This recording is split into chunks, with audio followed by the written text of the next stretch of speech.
È autunno, fuori piove e tutto con un bel caminetto acceso alle spalle lascia presagire una bella cena a base di carne alla griglia.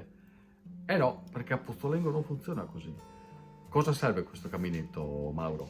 Serve per produrre le braci per poi tostare lo zafferano che abbiamo raccolto stamattina e pulito oggi. Ecco, la tostatura per far risaltare l'aroma dello zafferano. È una procedura che fate solo voi questa, Mauro? È una procedura che sì, in zona sì, perché normalmente si fa una tostatura utilizzando dei normali essiccatori. Noi invece abbiamo adottato la tecnica che viene utilizzata in Abruzzo da 1000 anni a questa parte, quindi non è stato semplice perché il problema delle braci è che è una tostatura che non si riesce a controllare, quindi noi abbiamo dei setacci, dei telai con una rete d'acciaio inox, li facciamo ruotare facendo in modo di non bruciare lo zafferano, ma di tostarlo al punto giusto nel quale rimane rosso, deve rimanere rosso per mantenere il potere colorante, ma deve seccarsi il più possibile di modo che noi lo mettiamo in contenitore a chiusura ermetica e mantiene inalterata la sua proprietà fino al momento in cui in cucina viene aperto e utilizzato. Quindi è un lavoro che richiede grande attenzione, precisione nei tempi, oltre che una delicatezza che caratterizza tutto il processo, o sbaglio? Sì, è proprio la fine di tutto il processo produttivo, di tutte le fatiche dell'estate per produrre, di tutto la raccolta, la pulitura, tutto quanto. La tostatura è la fine, quindi se come nei primi tempi si sbaglia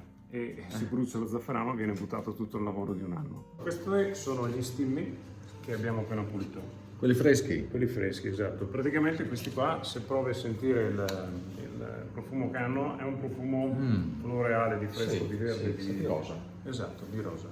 E infatti adesso come si può vedere dalle mie dita, ha solo il potere colorante. Eccolo lì, giallo zafferano. Esatto, pulendo mi sono colorato le dita. Però l'aroma dello zafferano, il safranale, non si è ancora creato. Se noi abbiamo fatto delle prove, se noi dovessimo metterlo nel riso, nella pasta asciutta, non saprebbe di niente. Colorerebbe, perché ha già il potere colorante, ma non avrebbe l'aroma di zafferano. Ho capito. Noi lo mettiamo in questi vasi a chiusura ermetica. Eccoli qua. Dove praticamente si crea lo scambio chimico responsabile dell'aroma dello zafferano. Vedi Stefano, questo è quello che resta. Nella tostatura lo zafferano perde l'82% del peso. Hai voglia di farne etti o chili? Sì, e devo toglierlo adesso perché comunque è secco. Se io provo, prendo in mano, mi schiaccio un po' fra le dita e che si polverizza. Esatto. È il momento giusto. Se io lo lascio su ancora diventa marrone, nero e poi si brucia. Si butta tutto il lavoro di tutto l'anno. No, Quindi lo tolgo. Lo mettiamo nei vasi che abbiamo visto. Quanti fiori ci saranno qua dentro, Mauro? E qua dovrebbero esserci dai 75 ai 100.000 fiori ogni vaso. Pensate che qui dentro sono vasi molto grandi, pesano pochissimo perché dentro cosa c'è? 1 chilo? No, mezzo chilo. Mezzo chilo. Proprio è come la paglia, è un peso inconsistente, si ragiona sui centesimi di grammo. Pensate arrivare a fare chili di zafferano, cosa vuol dire? Quanto tempo vi impegna questa attività? Nel periodo di fioritura, che più o meno è un mese, tutti i giorni, dalla mattina alla sera. La mattina si raccoglie, nel pomeriggio si puliscono i fiori, poi si tostano entro la giornata, la mattina dopo all'alba si ricomincia.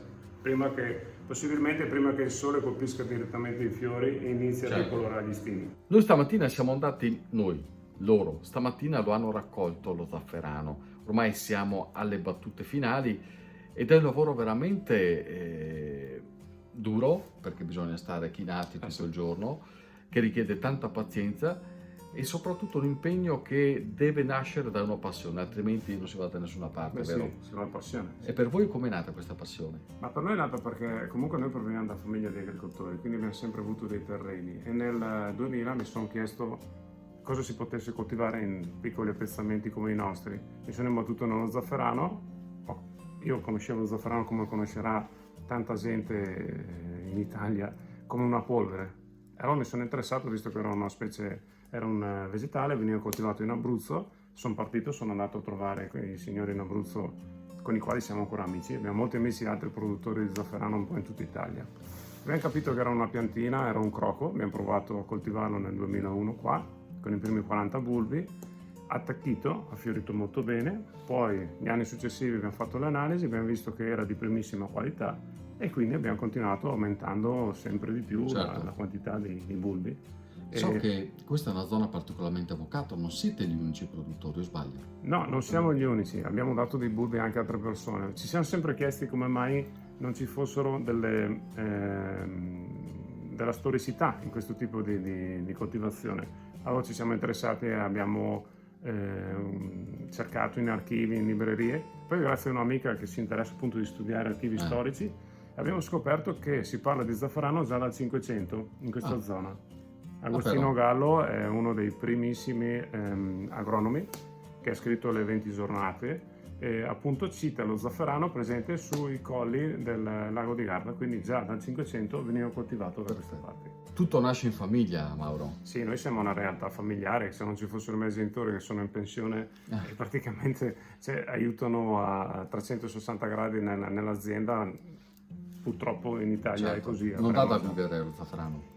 No, noi ci stiamo provando, ma non è semplice perché comunque anche se lo zafferano italiano, e non solo il nostro, lo zafferano italiano è un prodotto di nicchia, proprio le prove, le analisi con le quali si provano la qualità dello zafferano rispetto a quello italiano è molto proprio di prima categoria, di eccellenza. Certo, Stiamo parlando di uno zafferano colora tantissimo, molto saporito, eccetera, eccetera. Nonostante questo fa fatica perché ci sono altri zafferani che arrivano da altre zone del mondo, vengono venduti in polvere, quindi non stiamo parlando proprio di zafferani puri e hanno dei prezzi notevolmente ridotti. Il problema Difficile competere con costi diversi di produzione. se si vuole mantenere la manualità e le caratteristiche di tostature su bracci e tutte queste cose qua, sì, è difficile, quasi impossibile. Se non ci fossero ancora i miei genitori ad aiutarci non riusciremmo.